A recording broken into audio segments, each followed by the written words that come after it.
விஷ்ணு லட்சுமி நாராயணன் கால் சத்தியம் தமிழ்நாடு முழுவதும் எல்லாம் தேர்ந்தெடுத்து கணக்கு வச்சு ஒட்டுமொத்தமாக அள்ளக்கூடிய டைம் கணக்கு ஏடுள்ள கணக்கு இந்த ஜென்மத்தில் இந்த பீரியடில் ஒட்ட வலிச்சு அள்ளக்கூடிய டைம் நெருங்கி கொண்டே இருக்கிறது கால் சத்தியம் எவனுக்கு ஆசை இருக்கோ அந்த ஆசையை பூரா தள்ளி விடுவான் கடவுள். எங்கள் அண்ணன் ஈஸ்வரன் ஓட்டா உனக்கு எத்தனை சீட்டு உனக்கு எத்தனை இருந்தா ஓட்டா வாங்கி உட்காந்து ஆட்டான் ஒட்ட வலிச்சலாத பத்திரம் பதிவு வெளியில் வென்று பேப்பர் விற்கிறவன முற்றுப்புள்ளி வச்சாச்சு. இது கணக்கு எடுக்க அப்படியே நாற்கால் சேர்ல சென்னை மெட்ரோவில் உட்காந்துருப்பான். இங்க இருந்து கைலாசத்திலிருந்து ஒட்ட வலிச்சு அள்ளிக்கிட்டே போவாங்க.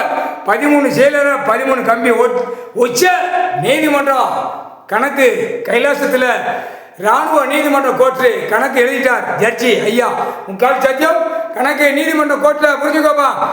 இந்த ஜென்மத்தில் ஒரு வேளை அரசியல் விடமாட்டார். வார்டு வரை கிடக்கிறோன்னா ஆடுறான் தான் விட்டுருக்காரு. ஆடுறா 2 காலம் கையை பிளந்து ஆடுறா.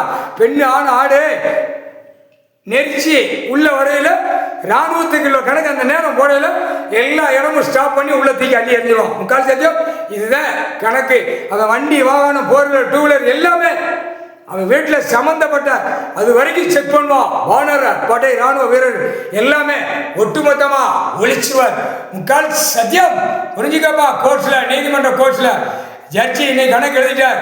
ஆட்டோமேட்டிக்காக பத்திரப்பதிவு சேத்தூர் பத்திரப்பதிவில் உள்ள கணக்கு எடுப்பார். இதில் எடுக்கிறத எல்லா அரசியலாவது மாட்டுவாங்க. இங்கே சேத்தூர் எல்லாம் இருக்காப்பா. கோர்ட்ஸில் உனக்கு தெரியாது. ஜட்ஜி கோட்டார் ஆணுக்கு பெண்ணுக்கு உனக்கு தெரியாது. வழக்கறிஞர் 10% தெரியும், 90% தெரியாது. சேத்தூர் பத்திரப்பதிவில் எல்லா அரசியலாயும் பத்திர டாக்குமெண்ட்ஸ் போட்டு உட்கார்ந்துருக்கான். பூவை மாதிரி கணக்கு எடுக்கல தூக்கி அடிக்க வேண்டிய இடத்துல அடிச்சு தூக்கி எழுப்பார். முக்கால் சத்தியம்.